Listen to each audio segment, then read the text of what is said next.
नमस्कार मित्रों, मैं आचार्य निम्मी अरोड़ा आप सभी का बहुत बहुत स्वागत करती हूँ अपने YouTube चैनल पर।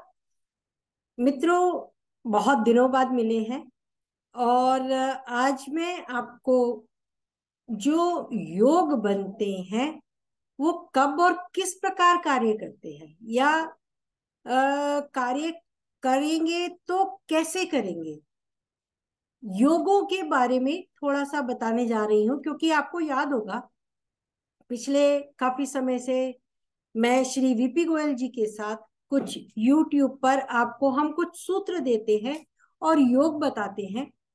लेकिन उसके बाद बहुत लोग का ये एक क्वेरी आ जाती है कि ये योग हमारे में काम नहीं कर रहा, आप गलत बोल रहे हैं, या जैसे भी उनको लगता है कि ये योग कब काम करेगा, अभी तो ये काम नहीं कर रहा।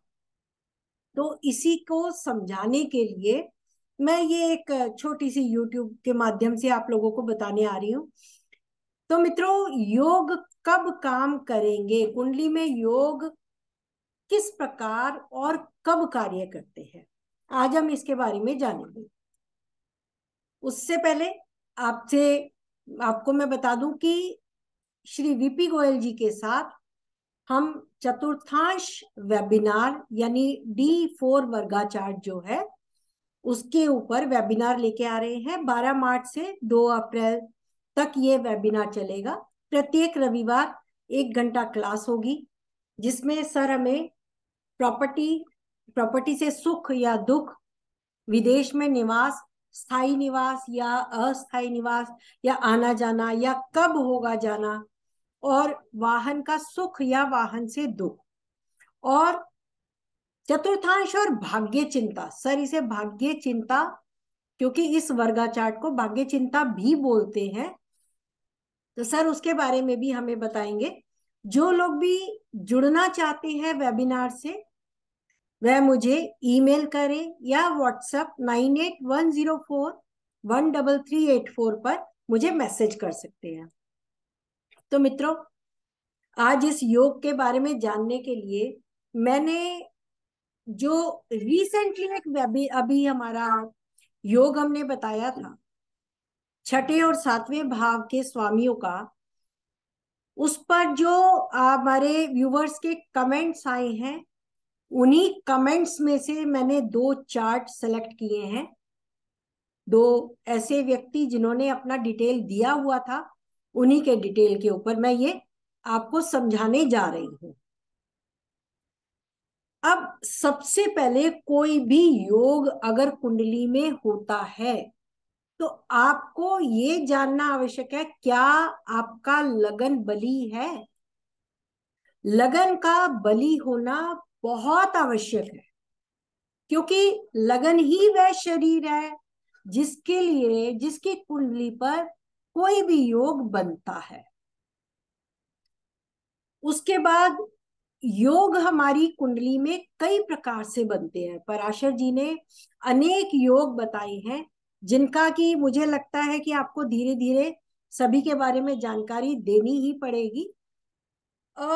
योग कुछ ऐसे बनते हैं जो ग्रहों की उपस्थिति कहाँ पर है उनसे बनते हैं, कुछ ग्रहों की युति से, कुछ ग्रहों की प्लेसमेंट से, और कुछ ऐसे योग हैं जिनका दशा से कोई संबंध नहीं होता, आपको उनका रिजल्ट मिलता रहता है।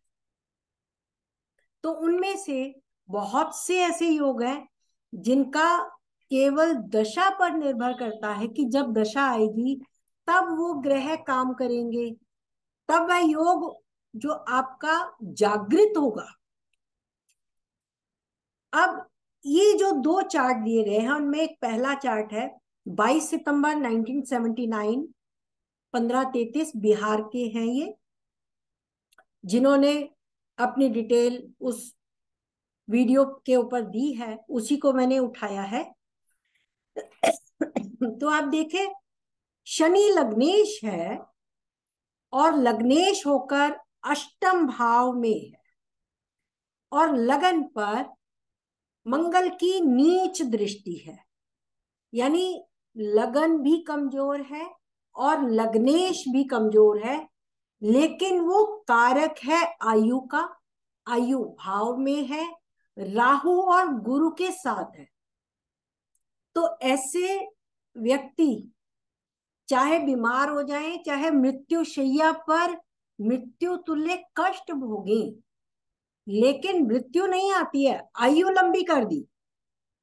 लग्नेश स्वयं आयु के भाव में, कारक भी वहां का है, और लगन में राशि भी कर्म की है।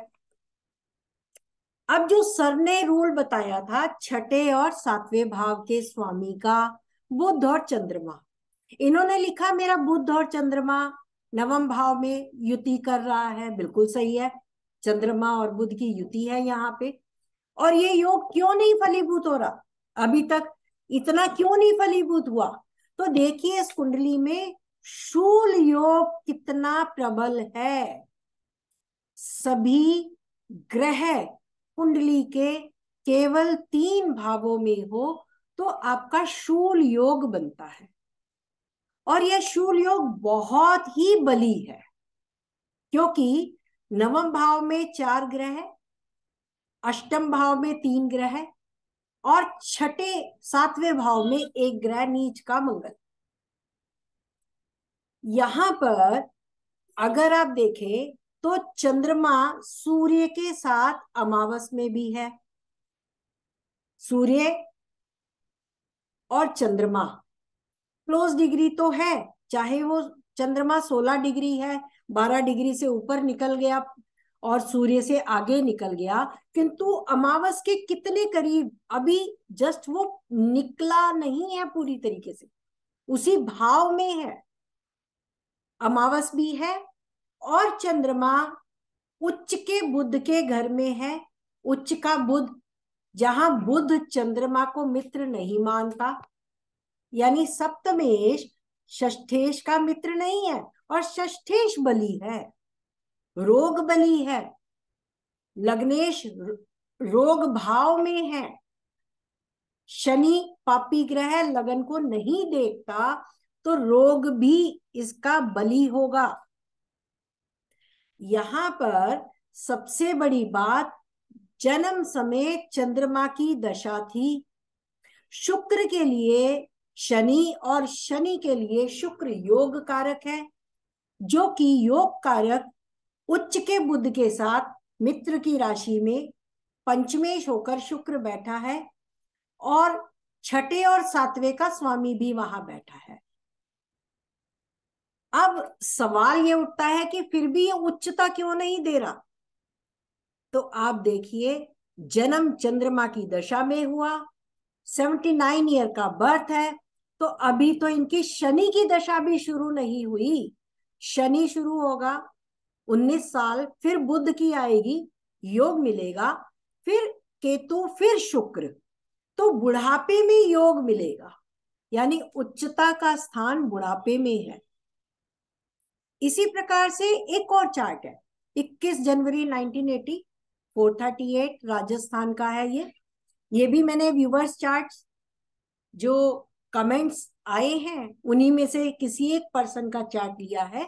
नाम मैं नहीं जानती, उन्होंने अपना नाम नहीं लिखा था दोनों ने। तो इनका भी देखें, जन्म समय राहु की दशा हुई। अब कुंडली में देखें, लग्नेश मंगल लगन को देखता है, ठीक है, लगन बली है। कुंडली में मंगल वक्री, गुरु वक्री, शनि वक्री, 3 ग्रह, जिनमें 2 बड़े ग्रह वक्री हैं। गुरु चांडाल योग में भी है और मंगल के साथ भी है। यह योग छठे और सातवें के स्वामी देखे परस्पर एक दूसरे को दृष्ट कर रहे हैं। बिल्कुल सही बात है, योग बनना चाहिए, आप जो कहते हैं योग होना चाहिए और उच्चता मिलनी चाहिए, किंतु और दशम भाव भी बली है क्योंकि दिग्बली मंगल वहां है। किंतु देखिए, राहु केतु एक्सिस भी है, शुक्र पीड़ित है केतु से, मित्र साथ में नहीं है चंद्रमा, क्योंकि इस कुंडली के लिए चंद्रमा भाग्येश है, भाग्य से अष्टम में है, चतुर्थ भाव में भाग्य से अष्टम में है।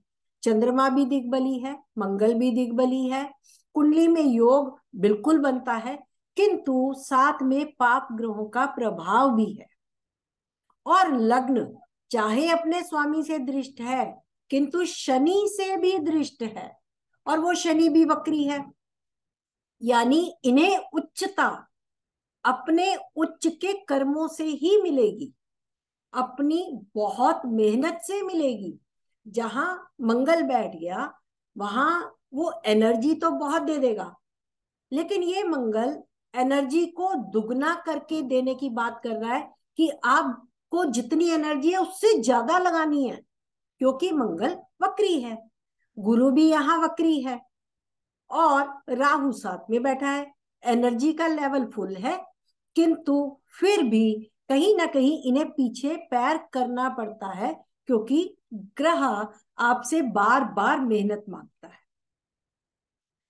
रही बात योग के फलित होने की, तो इनका भी जन्म देखे राहु की दशा में हुआ। राहु के बाद गुरु आएगा, फिर शनि आएगा, फिर बुध आएगा, तब केतु आएगा, उसके बाद शुक्र।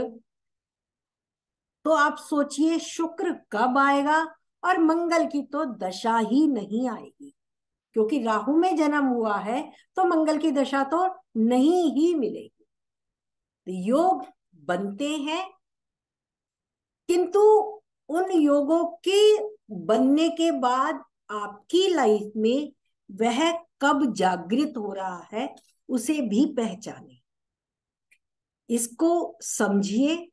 योग है, आपका काम करता है, अंतर प्रत्यंतर में थोड़ी बहुत आपको फलित करके वह उच्चता देता है, लेकिन प्रॉपरली पूरी नहीं दे पाता। एक तो वक्री, दूसरा दशा में नहीं है।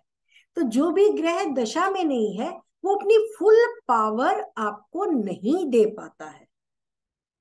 मित्रों, कुंडली में आगे क्या क्या देखना चाहिए इसके ऊपर मैं आपको और आगे आपके लिए लेके आऊंगी मैं वीडियो। तो अभी के लिए इतना ही। आशा करती हूँ आपको ये चीज समझ आई होगी। और जो लोग ये कहते हैं कि छठे और सातवें का स्वामी एक है, पांचवें और छठे का स्वामी एक है, कन्या लगन के लिए शनि पांचवें छठे का, सिंह लगन के लिए शनि छठे सातवें का, तो या ऐसे आगे सातवें और आठवें का जब बन जाता है, ये योग जो बनते हैं इसमें आप देखिए उस ग्रह का बल क्या है और वो किसके साथ बैठा है, क्या उस पर भी पीड़ा है, शत्रु राशि में है, किस परिस्थिति में है। तब उस योग को देख के देखिए आपके योग की डेंसिटी क्या है, आपका योग किस प्रकार से उत्तम बना रहा है, मध्यम बना रहा है, या बिल्कुल लो है, या अभी उसका समय नहीं आया कि आपको उसका फल मिल सके। आशा करती हूँ आपको ये वीडियो पसंद आया होगा। आप अपना प्यार बनाए रखिए, अपनी क्वेरी भेजते रहिए, ताकि मैं उसके लिए अगर कुछ आपको बता सकूं तो मैं अपने आप को खुशकिस्मत मानूंगी कि आपको सही मार्गदर्शन मिले। धन्यवाद। Thank you.